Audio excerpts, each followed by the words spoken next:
Romanos capítulo 8, verso número 18. A palavra de Deus diz assim: para mim tenho por certo que os sofrimentos do tempo presente não podem ser comparados com a glória a ser revelada em nós. Amém. Eu creio, Senhor, creio na Tua palavra, creio que tudo está sob o Teu controle e que o Senhor tem toda a soberania sobre tudo aquilo que nos acontece. E agora queremos ouvir a Tua voz através da ministração da Tua palavra, sem distração, meu Deus, para que possamos receber aquilo que o Espírito Santo quer nos revelar e que a Tua palavra seja o nosso alimento espiritual. Que nós saiamos daqui esta manhã fortalecidos por ela. Para isso entrego a minha vida e peço a Deus Tua unção, Tua graça, Tua misericórdia, o poder do Teu Espírito sobre a minha vida, para que eu seja capaz de ministrar de acordo com a Tua vontade e todos nós sejamos aqui abençoados pelo Senhor. É o que eu te peço em nome de Jesus. Amém. Podem sentar, irmãos. Amados, a palavra de Paulo nesse versículo, ela é muito importante, porque ele traz aqui uma certeza de fé, uma manifestação de esperança. E ele diz que ele tem uma certeza: eu tenho por certo que os sofrimentos do presente, aquilo que eu sofro hoje, as coisas que eu estou passando agora, não podem ser comparadas com a glória que ainda vai ser revelada em nós. Veja, a glória de Deus, ela é revelada de diversas maneiras. Ela foi revelada principalmente na pessoa de Jesus Cristo. Jesus manifestou a glória de Deus de uma maneira tremenda. A sua ressurreição, aquilo que ele fez por nós, foi revelado. Mas Paulo ainda diz que há uma glória a ser revelada no futuro, e desta vez em nós, em cada um de nós. E ele manifesta a certeza, a convicção de que nada que eu possa sofrer, enfrentar, passar no momento presente pode ser comparado àquilo que Deus ainda irá fazer na vida de cada um de nós, os que cremos. Veja como essa palavra, ela traz esperança, queridos. E é isso que Deus deseja gerar no nosso coração. Porque qual é aquele aqui entre nós que não sofre, que não passa por uma adversidade, que não passa por um momento de dificuldade? Qual o irmão ou irmã que não enfrenta, não está enfrentando, nunca enfrentou, ou que talvez não venha enfrentar um momento de tristeza, de dificuldade?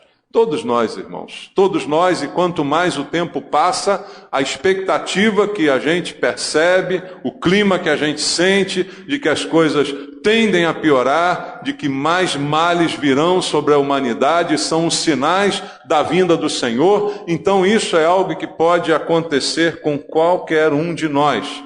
Mas a palavra de Deus, ela é que nos dá esperança.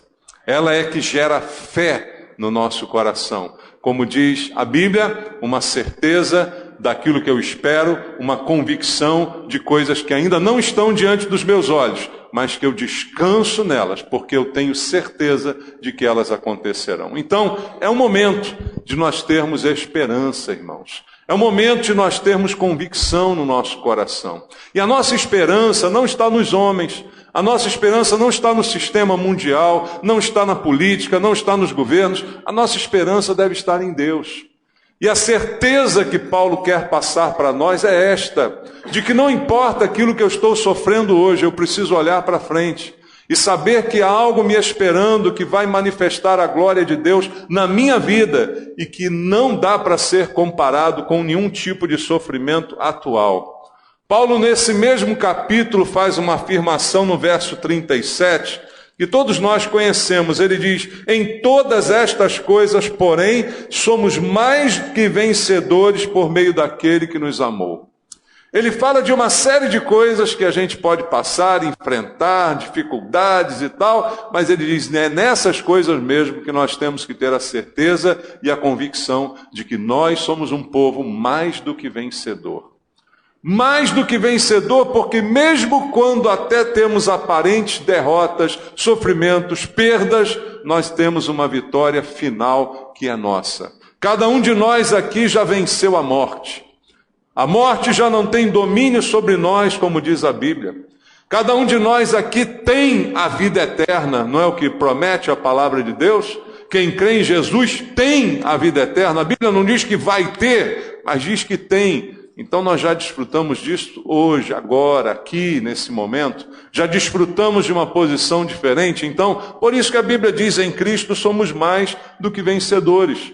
Então há várias afirmações bíblicas a respeito disso, que eu preciso apenas crer nelas. Tudo se resume, irmãos, à fé. Deus diz um monte de coisa, mas eu creio nela? Eu creio na palavra que Deus deixou para mim? Ou eu não creio? É a fé que salva, é a fé que faz diferença na minha vida. Então, no final, tudo vai determinar, tudo será determinado pela minha fé. Eu creio ou não creio? Então, eu tenho dificuldades, passamos por problemas, mas podemos vencer as dificuldades. Podemos crer numa esperança, podemos crer que há algo ainda a ser revelado, que é muito maior do que qualquer coisa que eu posso passar hoje.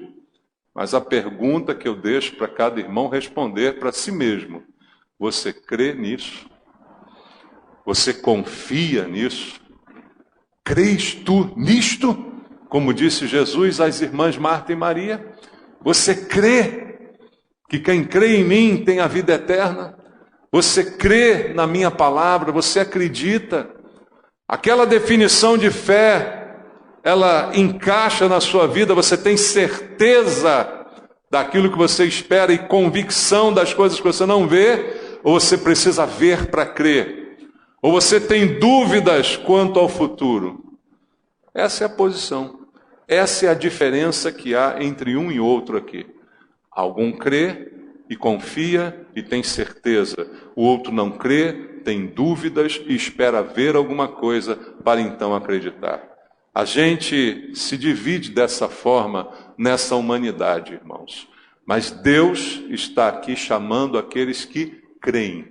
E aqueles que creem terão essa certeza, terão essa esperança e viverão enfrentando as suas dificuldades, mas as vencerão. Porque em Cristo somos mais do que vencedores. Quando vem a dúvida ao meu coração, juntamente com a dúvida se instala o medo. Quando há uma certeza e uma convicção, volto à definição de fé, não há espaço para o medo. Mas quando vem a dúvida, o medo se instala. Quando você percebe que está tudo bem, você fica tranquilo. Mas quando você começa a desconfiar das coisas, começa a vir o medo sobre a sua vida. É assim desde que você é pequeno. Você já teve medo de escuro? Por que nós temos medo de escuro? Porque nós temos dúvida sobre aquilo que se esconde no escuro. A dúvida é que alimenta o medo.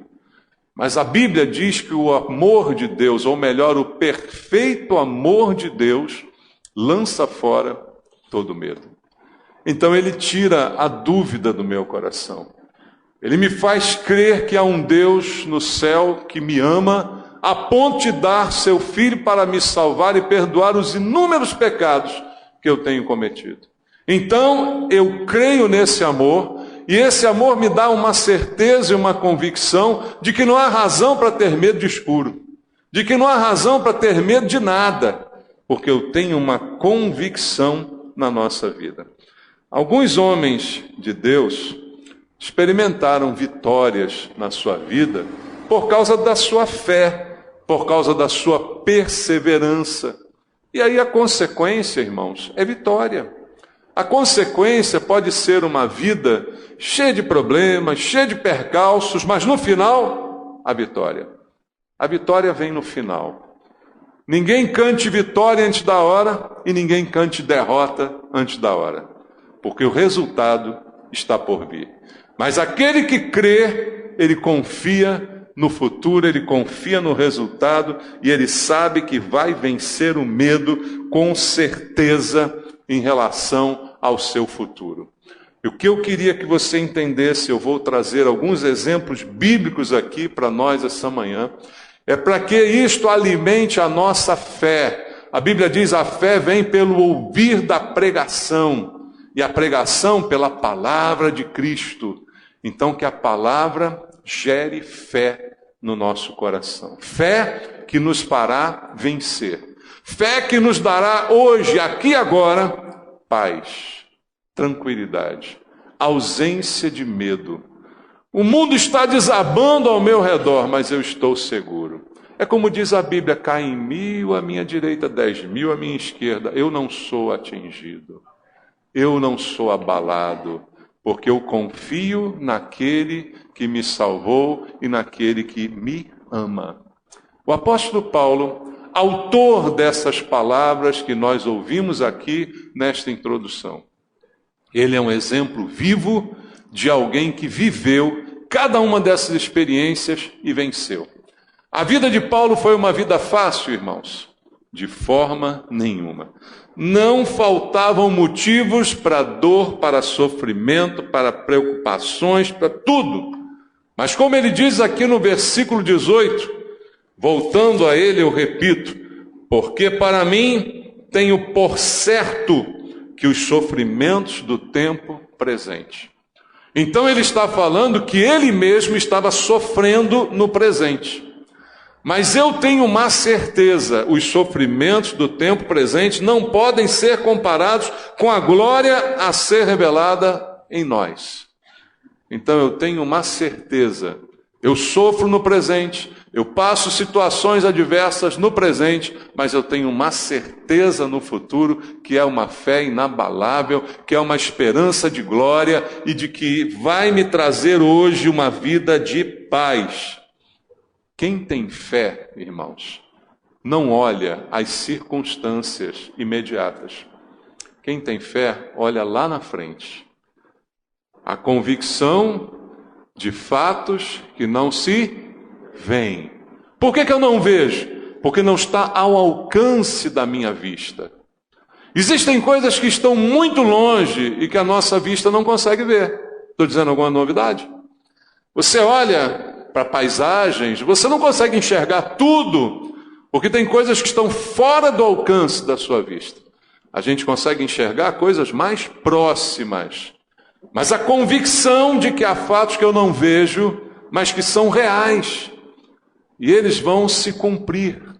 Então a fé gera na gente essa convicção.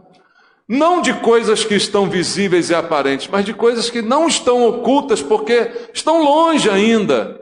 Ainda não se cumpriram, mas ainda vão se cumprir, eu tenho certeza delas. Então a coisa que Paulo nos deixa aqui como lição é que quem tem fé olha mais adiante. Não fica preso às circunstâncias imediatas. Não fica preso àquele mundinho no qual estão acontecendo as circunstâncias atuais da minha vida, da sua. Não, eu olho mais adiante. Mas eu não consigo enxergar o que vem por aí. Mas eu tenho certeza, eu tenho convicção de coisas que eu não vejo, que vão ser melhores do que aquelas que agora eu estou vendo ao meu redor. Isso é fé. E isto é a fé que produz em nós. O apóstolo Paulo era alguém que olhava com fé para a vitória final, não apenas para aquilo que ele vivia naquele momento. Ele podia até sofrer no presente, mas ele já conseguia sentir o gosto da vitória que viria no futuro. Tenho por certo que os sofrimentos do presente não se comparam à glória que vai ser revelada em nós. Paulo, mas como é que é isso? Eu não sei, mas vai ser revelada em nós uma glória. E isto é incomparável em relação àquilo que eu posso sofrer no dia de hoje. Então, para ele, volto a repetir, isto era uma certeza. A gente deve se mover por certezas, por convicções, que são o significado da nossa fé. Por isso a Bíblia diz: o meu justo viverá pela fé. Justo vive de certeza, justo vive de convicção, não vive de dúvidas, não vive de será que vai, que não vai, será que é verdade, que não é. O justo vive de certezas, de convicções. E são essas certezas e convicções que movem a nossa vida, que governam as nossas ações, que moldam as nossas escolhas. Quem tem dúvidas fica perdido na hora de escolher alguma coisa. Mas quem tem certeza, quem tem convicção, já está com a escolha feita. Não tem dúvidas na hora de escolher, porque tem certeza e tem convicção. E é isso que hoje está faltando para nós. Para aqueles que se dizem crentes, deveria significar que o crente é aquele que crê, não é, irmãos? Mas infelizmente estamos vivendo uma geração de crentes incrédulos. Por mais estranho que isso possa parecer, ter um nome de crente, mas na verdade não crer. Eu espero que aqui a gente tenha crente que crê. Amém? Que a gente tenha aqui pessoas que acreditam. E Paulo sabia que aquilo que pertence a ele, a glória que está para ser revelada, ninguém pode tirar. É outra convicção que nós temos que ter. Mas infelizmente hoje as pessoas têm tantas dúvidas, os que dizem crentes têm tantas dúvidas que até têm dúvida da própria salvação. Se eu não tiver certeza da salvação, aí não adianta ter certeza de mais nada, irmão. Se eu não tiver essa convicção, como é que eu vou ter fé em outras coisas? Aí eu tenho fé que Deus vai me dar uma coisa, mas eu não tenho fé que Ele vai me salvar? Eu coloco em dúvida a minha salvação? Veja, Paulo repousava nessa confiança. Então o que eu sofro hoje não pode se comparar à glória que vai se manifestar, porque a glória que vai se manifestar é que o meu corpo será glorificado e que eu estarei para sempre com o Senhor.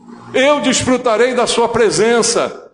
Eu serei ressurreto, ainda que eu morra, viverei. Eu não tenho essa certeza.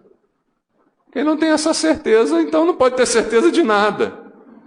E por isso Paulo vai dizer ainda nessa carta, logo depois de fazer essa afirmação, que ele estava bem certo de que não haveria nada nesse mundo que pudesse atrapalhar isto que Deus já realizou na sua vida, que foi a sua salvação. Por isso que eu acredito que salvação não se perde, irmãos, para aquele que é salvo. O problema é que tem muita gente na igreja que não é salva. Então você não pode perder aquilo que você não ganhou. Muita gente acredita que perde a salvação porque se afastou da igreja, a gente chama isso de, como é que é o nome? Desviados. Eu digo que não acredito em desviados. Não existem desviados, existem pessoas que nunca se converteram e que frequentaram a igreja, que tiveram cargos na igreja, que ficaram por anos na igreja, mas nunca se converteram de verdade, porque nunca tiveram essa convicção de Paulo. E essa convicção de Paulo faz com que ele dê a declaração de Romanos 8, versículo 35. Ele diz: quem nos separará do amor de Cristo? Será tribulação, ou angústia, ou perseguição? Paulo sofreu tudo isso. Ou fome, ou nudez, ou perigo, ou espada. Como está escrito, por amor de ti somos entregues à morte o dia todo. Fomos considerados como ovelhas para o matadouro. Em todas estas coisas, porém, somos mais que vencedores por meio daquele que nos amou. Porque eu estou bem certo, eu gosto dessa certeza dele, irmão. Essa certeza que está faltando na gente. Essa certeza que mostra a fortaleza, que mostra a convicção, que mostra a fé. Eu estou bem certo de que nem a morte, nem a vida, nem os anjos, nem os principados, nem as coisas do presente, nem as coisas do futuro, nem os poderes, nem a altura, nem a profundidade, nem qualquer outra criatura poderá separar-nos do amor de Deus que está em Cristo Jesus, nosso Senhor. Essa é a convicção. Então não importa se eu estou sofrendo agora, não importa se eu perdi alguma coisa agora, porque eu sei que a vitória é minha. Porque eu tenho certeza da minha salvação. Porque eu sei que quando eu fechar os olhos aqui, eu abro os olhos na presença do Senhor. Então eu sei que não há nada nesse mundo, nem altura, nem profundidade, nem principado, nem diabo, nem demônio, nem sogra, nada vai me separar. Gostou dessa, né? Gostou. Falou da sogra. Nada vai me separar do amor de Deus que está em Cristo Jesus. convicção. Eu estou bem certo disso. Sem essa certeza, irmãos, qualquer dor de cabeça desanima você. Qualquer denguezinha desanima você. Qualquer coisinha, qualquer unha encravada desanima você. Porque faltou a certeza. Não há uma destruição, não há um inimigo, não há um principado, não há uma corrente de demônios que vai me separar do amor de Deus. Deus me amou de tal maneira, Deus me ama de tal maneira que nem os meus pecados fazem mais separação entre mim e meu Deus, porque eles foram levados na cruz para que eu hoje tenha com Ele comunhão e tenha a certeza e a convicção de que estou salvo por causa de Cristo Jesus e não por minha causa. Diziam alguns, eu não lembro agora o nome do autor da frase, mas ele dizia que quando olhava para ele mesmo, achava impossível de ser salvo, mas quando olhava para Jesus, achava impossível de se perder. É assim a nossa realidade. Olhando para nós mesmos, como pode alguém como eu ser salvo? Mas olhando para o que Jesus fez, como posso deixar de ser salvo pelo que Ele fez por mim e eu creio nele? Essa é a nossa situação. Essa era a situação de Paulo. Essa era a convicção que fazia dele uma pessoa inabalável. Não há uma dor de cabeça, não há uma unha encravada, não há uma perseguição, não há uma nudez, não há um momento em que ele passou fome, ele passou, porque ele vai dizer lá em Filipenses 4, a partir do versículo 10, todas as coisas que ele passou, para depois no 13 dizer, tudo posso naquele que me fortalece. Eu sei ser honrado, sei ser humilhado, sei passar fome, sei ter fartura, tudo posso naquele que me fortalece. Então o que faz alguém passar por tudo isso é a convicção, é a certeza, não no que está agora, mas naquilo que eu creio que virá e que foi feito por mim por causa de Jesus Cristo. Então Paulo sabia que a tribulação que a gente vive hoje, e que não dá para ser chamada ainda de tribulação, porque a verdadeira ainda está por vir, ainda não começou a tribulação, irmãos. Então você que se acha muito atribulado, saiba que ainda não começaram os 7 anos de tribulação. Mas esta momentânea tribulação que a gente vive é, como Paulo disse, realmente momentânea. Em 2 Coríntios, no capítulo 4, no versículo 17 e 18, vamos ler aqui, segunda carta de Paulo aos Coríntios, capítulo 4, versículo 17 e 18, ele diz, porque a nossa leve e momentânea tribulação produz para nós eterno peso de glória acima de toda comparação, não atentando nós nas coisas que se veem, mas nas que se não veem, porque as que se veem são temporais e as que se não veem são eternas. Mais uma vez ele insistindo nisso. Não se guie pelo que você vê. Irmãos, isso é muito estranho nos dias de hoje, porque hoje nós somos dominados por aquilo que nós vemos. Sabia disso? Nós somos dominados, nós estamos vivendo a geração da imagem. Depois que inventaram a tela, irmãos, inventaram a mordaça, inventaram o cabresto, inventaram tudo isso que aprisiona a gente. Nós somos hoje levados pelo que a gente vê. E isso é um grande perigo dos tempos atuais. Paulo já dizia que a gente não deveria atentar na coisa que a gente vê. Se você não sabe, nossos olhos hoje, mais do que nunca, podem ser enganados, e é muito fácil enganar os olhos com tecnologia. Você já andou estudando por aí, vendo o que é possível fazer com hologramas? Criar imagens num ambiente como este, tridimensionais, que parecem reais, mas que não são. Como hoje se pode, com tecnologia, manipular a imagem de uma pessoa, colocar ela falando, colocar palavras em sua boca, e não foi ela que falou. Olha o nível de engano que nós podemos chegar hoje em dia, se nós ficarmos aprisionados às coisas que nós vemos. Só que hoje, todos nós estamos aprisionados. Quer ver uma coisa? Vou arriscar aqui, deixa eu dar uma olhada aqui. Eu acho que 95% das pessoas aqui tem uma tela agora no seu bolso. Alguém não tem uma tela no bolso agora? 2, 3 ali, 4, ganhei, 90 e tantos %. Tem uma tela no bolso agora.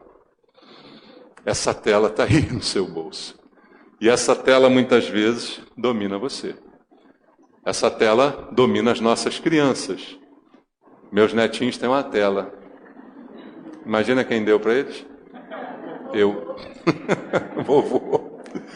Vovô deu um tablet forrado para eles, né? Para ver os desenhos. Aí eu vi a netinha pequenininha, a Rafaela, no bebê conforto dela.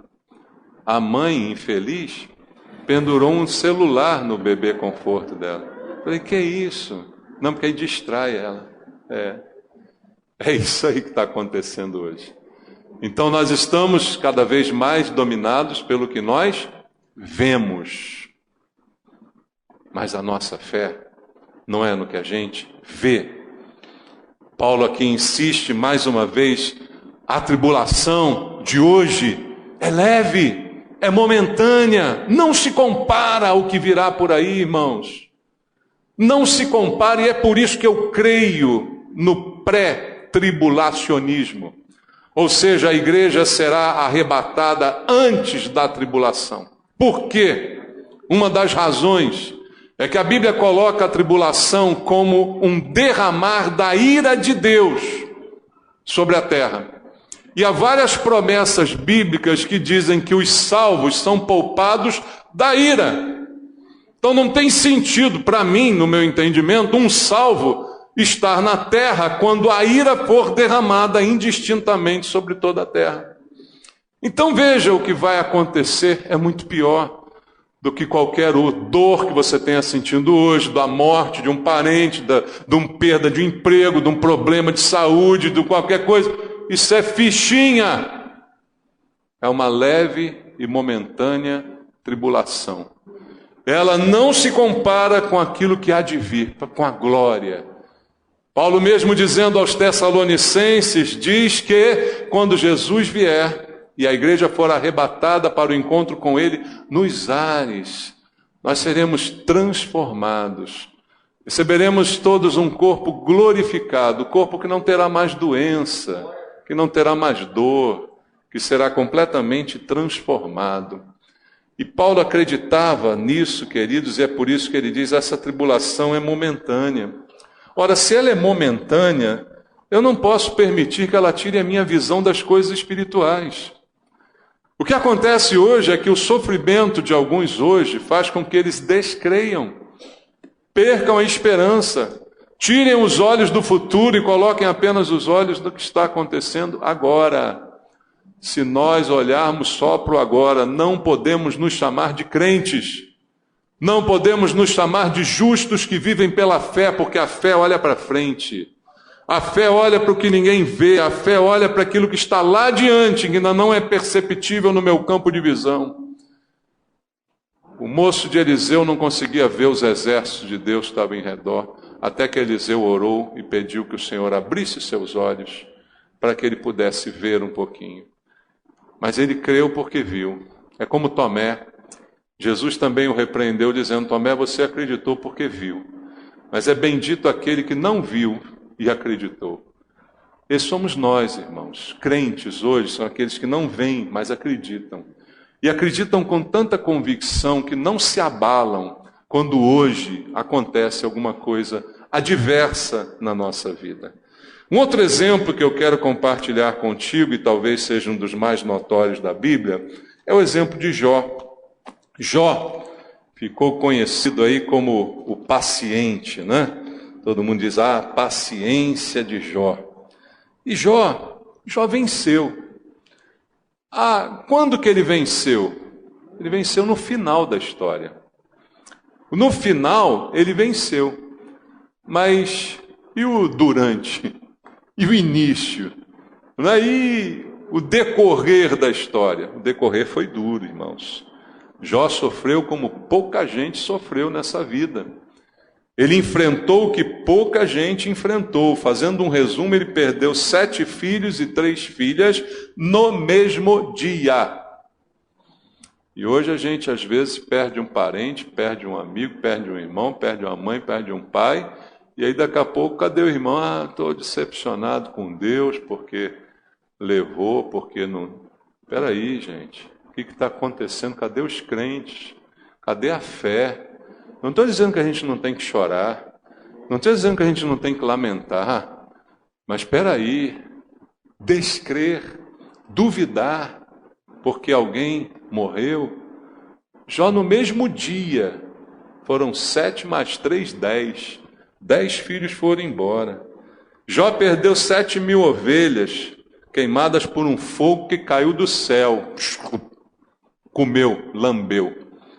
7.000 ovelhas. 1.000 bois, 500 jumentas, 3.000 camelos foram roubados. Uma doença da cabeça aos pés. Isso tudo aconteceu numa sequência, uma atrás da outra. Ou seja, o que tinha de ruim para acontecer, aconteceu com ele. Perda familiar, teve. Perda por desastre natural. Caiu fogo, consumiu suas ovelhas. Os bois, os camelos foram roubados. O ladrão chegou e levou. E alguém diria, caramba, cadê Deus nessa história? Como é que Deus não protege um fiel, um servo, de perder, de ser roubado, de ter acidente na sua vida? É o que as pessoas hoje questionam. E no final ele fica doente de uma doença que arrasa o corpo dele. E alguém diz, espera aí, caramba, homem temente a Deus. Irmão Jó, o que tinha para perder, ele perdeu. Ele só não perdeu uma coisa. E o que ele não perdeu é o mais importante de tudo que não se pode perder. A fé, irmãos. Tudo volta para a fé. Salvação pela fé. Sem fé é impossível agradar a Deus. Você já cansou de ouvir isso. Mas é uma realidade. A gente não está entendendo o que é fé. Existem pessoas na igreja pensando que fé é uma fezinha, é uma expectativa, é uma aposta. Vou apostar que ser crente vai melhorar a minha vida. Eu já criei em tanta coisa, já criei na macumba, já criei no Buda, já esfreguei barriga de Buda, já alimentei duende, então agora eu vou crer aqui na igreja para ver se isso muda a minha vida. Isso não é fé, isso é aposta, isso é experiência, é tentativa. Isso não é a convicção que a Bíblia diz. Então Jó perdeu tudo, mas não perdeu a fé. E quem deu testemunho da sua fé foi o próprio Deus. Deus disse para Satanás, não há alguém na terra como meu servo Jó. E aí Satanás diz, ah é? Tira tudo dele e vê se ele ainda crê. Parece que Satanás continua fazendo essa aposta com Deus, mas só que nos dias de hoje, ele tem ganho. Porque hoje não tem mais servo como Jó. Essa aposta Satanás perdeu feio. Porque Jó manteve a sua integridade. Porque manteve a sua fé. Agora hoje, quantos aqui são provados e permanecem na sua fé? Permanecem confessando o nome de Jesus? Quantos são provados por uma leve e momentânea tribulação, um problema, uma perda, e continuam afirmando a sua fé? Quantos? Satanás hoje, se ele fizer essa aposta, ele ganha, ganha disparado. E isso que aconteceu, não perdeu, não fez Jó perder a sua fé. Jó capítulo 1, versículo 20 ao 22 diz assim, então Jó se levantou, rasgou o seu manto, raspou a cabeça, lançou-se em terra e reclamou de Deus até não poder mais. Está escrito isso aí? O que está escrito aí? Ele adorou, irmãos. Você perder isso tudo e ainda conseguir adorar, isso é a convicção. Isso é a fé que agrada a Deus. Sem ela, é impossível agradá-lo. Sem a fé, e a fé é isso. Fé não é o que você pensa que tem. Fé é isto. Isto agrada a Deus. Ele o adorou. E aí, a Bíblia diz, nu saí do ventre da minha mãe e nu voltarei. O Senhor deu, o Senhor tomou. Bendito seja o nome do Senhor. Em tudo isto, Jó não pecou, nem atribuiu a Deus falta alguma. Essa é a diferença entre Jó e muitos pseudo-crentes da igreja de hoje, que qualquer coisa que acontece atribuem a Deus falta. Irmãos, o que não falta é gente para atribuir a Deus falta. Já estão aí os ateus para isso, né? Os ateus são os primeiros a atribuir faltas a Deus. E eles sempre nos questionam com aquelas mesmas perguntas: se Deus é bom, se Deus existe, por que uma criança nasce cega? Por que acontece de alguém sofrer um acidente?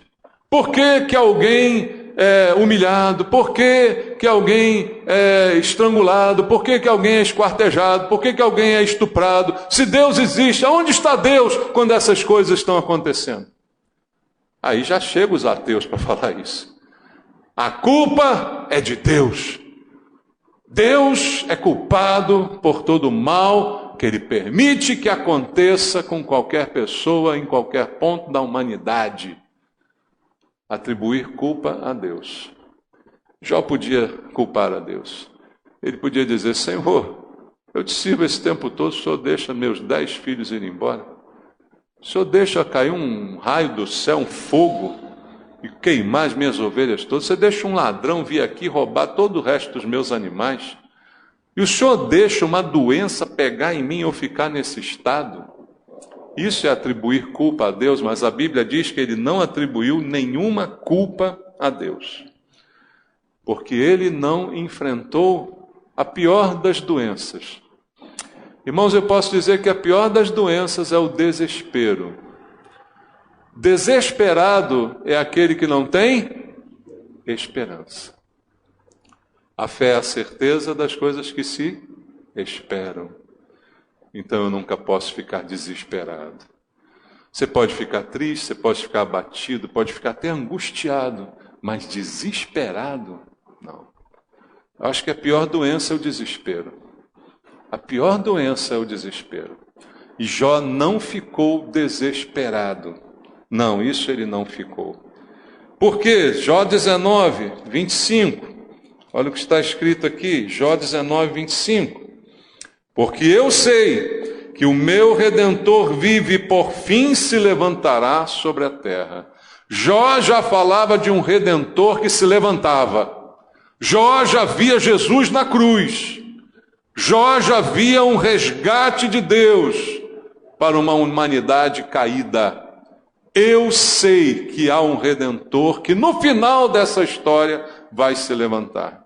Então tudo está acontecendo da pior espécie comigo, mas eu estou aqui mantido na minha integridade pela minha esperança, que é a minha fé.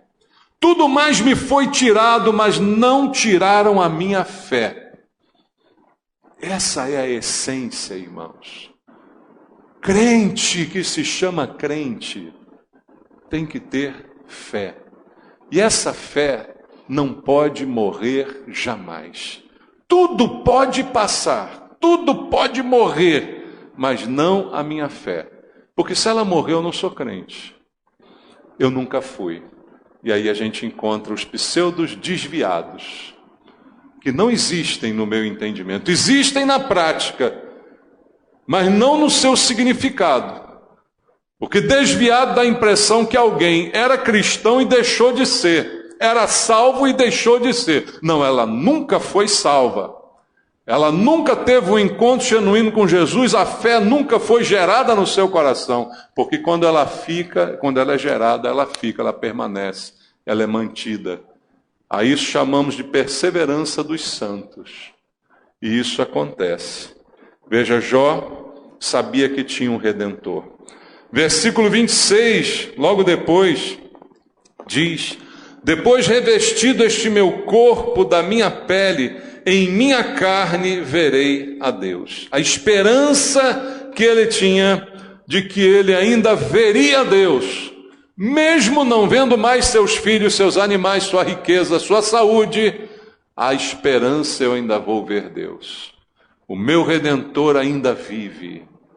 Irmão, se Jó não conhecia Jesus e tinha essa fé, você conhece Jesus? Você desconfia que você não vai ver Jesus?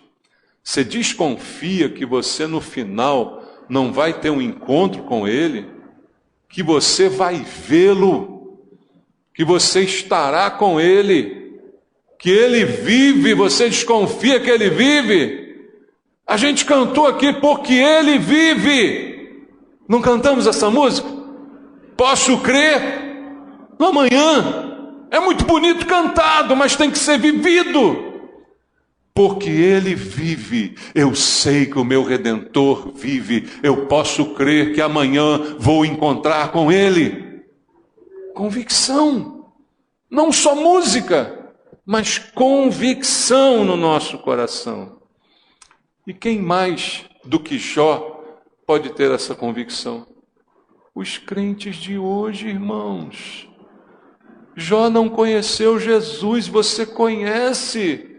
Você tem que ser melhor do que Jó. Eu tenho que ser melhor do que Jó. Você concorda comigo? Jó viveu no tempo da ignorância. Nós vivemos num tempo em que tudo nos foi revelado. Nós estamos numa situação muito superior à de Jó. Ah, me desculpa, eu não posso ter Jó como herói, porque eu preciso ser melhor do que Jó. Eu tenho tudo para ser melhor do que Jó. Todas as condições. Jó cria em algo que ele ainda nem conhecia. O Redentor que vive e que se levanta quando tudo mais cai. Amados, 2 exemplos. Paulo e Jó. Para a gente aprender a vencer. E a vitória que vence é a nossa fé. É aquela que vence o mundo, como diz a Bíblia. É a vitória final. Contra tudo e contra todos. É o nosso encontro com o Senhor Jesus. Coloque os teus olhos no futuro que Deus tem para você. Não nas coisas que você está passando agora. Como diz o salmista, eleva os olhos para os montes, de onde me virá o socorro. O meu socorro vem do Senhor que fez os céus e a terra. É dele que vem o meu socorro e é para ele que eu vou orar. Lance fora o medo. Não deixe o medo se instalar na sua vida. Em hipótese alguma, você é mais do que vencedor. Você tem em Cristo uma certeza. Fechou os olhos aqui, você abre os olhos com o Senhor. Se isso não acontece, se você não tem certeza quanto ao futuro, vai me desculpar, mas você não é crente, mas você não é salvo. Se você é salvo, a musiquinha da Geração Vida, quem é salvo e tem certeza, diz amém. Quem é salvo e tem certeza, bate palma. Quem é salvo e tem certeza, dá um pulo. Quem é salvo e tem certeza, dá um grito. As crianças aprendem isso, irmãos, na Geração Vida. Eu acho que eu vou ter que começar a cantar essa música aqui na igreja. Quem é salvo e tem certeza, vai vencer a tribulação momentânea e leve que a gente passa agora e que não se compara àquela que ainda virá. Amém? Deus abençoe a sua vida e te fortaleça no Espírito, em nome de Jesus. Vamos orar. Vamos orar. Glória a Deus. Glória ao nome do Senhor. Eu quero orar por você, meu irmão, você que está em luta, que está em tribulação, você que está enfrentando um momento de dificuldade que tenta abalar a tua fé. Tenta, mas não vai conseguir, porque você vai sair do seu lugar, vai vir aqui, vai orar junto comigo, vai colocar diante do Senhor a sua vida, vai colocar diante do Senhor a sua fé e vai dizer a Deus: Senhor, me ajuda na minha falta de fé. Porque até isso Deus é capaz de fazer. Te ajudar na tua falta de fé quando você a confessa. Quando você diz para Ele: Senhor, eu não sou tudo aquilo que eu imagino, nem que os outros imaginam. Mas eu preciso do Senhor. Eu sei que com o Senhor eu vou vencer. Eu posso não enxergar agora o momento, posso não ter clareza nesse momento, mas eu sei que o meu Redentor vive. Eu sei que o fim dessa história vai ser diferente. Eu quero orar a Deus com você, para que o Senhor te abençoe, para que o Senhor renove a tua fé, te levante, te fortaleça, e que você seja ajudado por essa misericórdia. Pai querido, tem misericórdia dos meus irmãos. Eu me incluo também, Pai, nesta oração. Tem misericórdia sobre a minha vida. Dependemos dessa misericórdia, dessa graça diariamente, Senhor. Não somos super-homens, não somos heróis da fé, mas somos frágeis. E muitas vezes temos que falar como aquele pai: eu creio, mas me ajuda na minha falta de fé. Não deixa essa minha falta de fé me dominar. Não deixa essa minha falta de fé me entristecer, me trazer medo, incerteza. Eu quero viver certeza, convicção, Pai. Eu quero enfrentar o que tiver que enfrentar, sabendo que contigo eu vou vencer, porque em Cristo eu sou mais do que vencedor. Abençoa meus irmãos, Pai. Abençoa com convicção que só o Espírito Santo pode dar. Só o Espírito Santo pode instilar nos nossos corações, meu Pai, essa confiança, essa fé que é necessária, que é dom de Deus, para que a gente continue firme, crendo, confiando e enxergando lá na frente aquilo que ninguém está enxergando, porque nós vemos pela fé. Abençoa os teus filhos aqui presentes, em nome de Jesus. Amém. Que Deus abençoe você. Que Deus...